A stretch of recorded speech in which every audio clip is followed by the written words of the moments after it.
ಮೀನು. ಆದರೆ ಅದು ತಮ್ಮ ಇಡೀ ಕುಟುಂಬಕ್ಕೆ ಸಾಕಾಗೋದಿಲ್ಲ. ಅದನ್ನು ಕಾಸ ಒಂದು ಬುಟ್ಟಿಯಲ್ಲಿ ಇಟ್ಬಿಟ್ಟು ಬಂದು ಮತ್ತೆ ಗಾಳ ಹಾಕಿ ಇಬ್ಬರು ಕಾಯ್ತಾ ಇರ್ತಾರೆ. ಸ್ವಲ್ಪ ಸಮಯದ ನಂತರ ಟೆಮೋಜನಿಗೆ ಒಂದು ಮೀನು ಸಿಗುತ್ತೆ. ಅದನ್ನು ಬುಟ್ಟಿಯಲ್ಲಿ ಹಾಕೋಣ ಅಂತ ಹೋದಾಗ ಮೊದಲು ಹಾಕಿದ್ದ ಮೀನು ಆ ಬುಟ್ಟಿಯಲ್ಲಿ ಇರೋದಿಲ್ಲ. ಇವರು ಗೊಂದಲ ಆಗ್ತಾರೆ, ಎಲ್ಲೋಯ್ತು ಅಂತ ನೋಡ್ತಾರೆ. ದೂರದಲ್ಲಿ ಈ ಬೆಟರ್ ಬೆಂಕಿ ಹಾಕಿ ಅಲ್ಲಿ ಕುತ್ಕೊಂಡಿರೋದು ಕಾಣುತ್ತೆ. ಇವರು ಅವನ ಹತ್ರ ಹೋಗ್ತಾರೆ. ಹೋಗಿ ನೋಡಿದ್ರೆ ಇವರು ಹಿಡಿದಿಟ್ಟ ಆ ಮೀನನ್ನು ಅವನು ಆ ಬೆಂಕಿಯಲ್ಲಿ ಸುಟ್ಟು ತಿಂತಾ ಇರ್ತಾನೆ. ಆಗ ಟೆಮೋಜಿನ್ ಕೇಳ್ತಾನೆ, ಬೆಟರ್, ನೀನು ಮಾಡ್ತಾ ಇರೋ ತಪ್ಪು. ನಮಗೆ ಆಹಾರ ಸಿಕ್ಕಿದ್ರೆ ನಾವು ಇಡೀ ಕುಟುಂಬದೊಂದಿಗೆ ಹಂಚ್ಕೊಂಡು ತಿನ್ಬೇಕಲ್ವಾ? ಈ ರೀತಿ ನೀನು ಕದ್ದು ತಿಂತಾ ಇದೆಯಲ್ಲ, ಇದು ತಪ್ಪಲ್ವಾ ಅಂತ ಕೇಳ್ತಾನೆ. ಅದಕ್ಕೆ ಬೆಟರ್ ಹೇಳ್ತಾನೆ ಅವನಿಗೆ, ನೀನು ನನ್ನ ಸಹೋದರನಲ್ಲ, ನೀನು ಯಾರೋ ಮೆರ್ಕಿಟ್ ಜನಾಂಗಕ್ಕೆ ಸೇರಿದ ಒಬ್ಬನಿಗೆ ಹುಟ್ಟಿದಂಥವನು, ನೀನು ಎಸುಗೈನ ಮಗ ಅಲ್ಲ, ಹೋಗು ಅಂತ ಬೈತಾನು.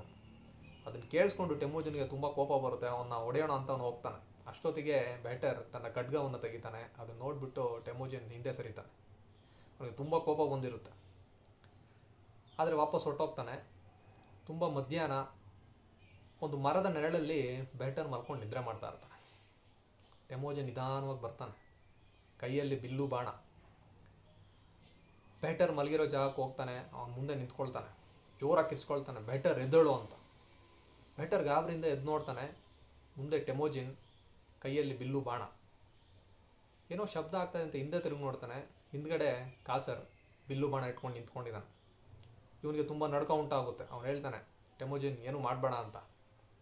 ಆಗ ಟೆಮೋಜಿನ್ ಹೇಳ್ತಾನೆ, ನಿನ್ನಂಥ ಸ್ವಾರ್ಥಿ ಇರಬಾರ್ದು, ನಿನ್ನಿಂದ ಇಡೀ ಕುಟುಂಬಕ್ಕೆ ತೊಂದರೆ ಆಗ್ತಾಯಿದೆ, ನೀನು ಸಾಯಬೇಕು ಅಂದ್ಬಿಟ್ಟು ಹೇಳ್ತಾ ಇರಬೇಕಾದ್ರೆ ಬೆಟರ್ ಹೇಳ್ತಾನೆ, ಬೇಡ ಬೇಡ ಅಂತ ಹೇಳ್ತಾ ಇರ್ತಾನೆ. ಅಷ್ಟೊತ್ತಿಗೆ ಟೆಮೋಜಿನ್ ಬಿಟ್ಟಂತಹ ಬಾಣ ಅವನ ಎದೆಗೆ ನಾಟಿರುತ್ತೆ.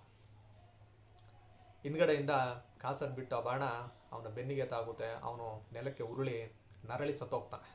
ಅಯ್ಯೋ ಪಾಪಿ, ಎಂಥ ಕೆಲಸ ಮಾಡಿಬಿಟ್ಟೆ ಅಂದ್ಬಿಟ್ಟು ಹೋಲೂನ್ ತನ್ನ ಮಗನಾದ ಟೆಮೋಜಿನ್ನ ಸರಿಯಾಗಿ ಹೊಡಿತಾ ಇದ್ದಾಳೆ. ಈ ಥರ ಕೆಲಸ ಮಾಡಿಬಿಟ್ಟ ಕೊಲೆಗಾರ ನೀನು, ಹುಟ್ಟಿದಾಗಲೇ ಕೈಯಲ್ಲಿ ರಕ್ತ ಇಟ್ಕೊಂಡು ಹುಟ್ಟಿದವನು ನೀನು ಅಂದ್ಬಿಟ್ಟು ಅವನಿಗೆ ಹೊಡಿತಾ ಇರ್ತಾಳೆ. ಅದೇ ಥರ ಕಾಸರ್ಗೂ ಚೆನ್ನಾಗಿ ಒದೆ ಬೀಳುತ್ತೆ. ಇವನು ಟೆಮೋಜಿನ್ ಹತ್ಕೊಂಡೆ ಹೇಳ್ತಾನೆ, ಬೆಟರ್ ನಿನ್ನ ಅವಮಾನ ಮಾಡ್ದ, ನನ್ನ ಬಗ್ಗೆ ತಪ್ಪಾಗಿ ಮಾತಾಡ್ದ, ಮತ್ತು ಅವನು ತುಂಬ ಸ್ವಾರ್ಥಿ, ಅದಕ್ಕೆ ಅವನ್ನ ಕೊಂದ್ಬಿಟ್ಟೆ ಅಂತ ಹೇಳ್ತಾನೆ. ಅವಳು ಅದನ್ನು ಕೇಳಿಸ್ಕೊಂಡು ಇನ್ನೂ ಹೊಡಿತಾಳೆ. ಇವನು ಹೊರಗಡೆ ಬಂದು ನೆಲದಲ್ಲಿ ಬಿದ್ದು ಒದ್ದಾಡಿ ತನ್ನ ಕೈನ ನೋಡ್ಕೊಳ್ತಾನೆ. ಅದರಲ್ಲಿ ರಕ್ತ ಹೆಪ್ಪುಗಟ್ಟಿದ ಕಲೆ ಇರುತ್ತೆ. ಈಗ ಬೆಟರ್ ಸತ್ತೋದ. ಟೆಮೋಜಿನ್ನೇ ಆ ಕುಟುಂಬದ ಹೊಣೆ ಹೊತ್ಕೊಬೇಕು. ಇವನು ಕೊಲೆ ಮಾಡಿಬಿಟ್ಟ ಅಂದ್ಬಿಟ್ಟು ಅವನ್ನ ಕುಟುಂಬದ ಹೊರಗಡೆ ಹಾಕೋದಕ್ಕಾಗೋದಿಲ್ಲ. ತುಂಬ ಬಡತನ, ಕಷ್ಟವಾದ ದಿನಗಳು.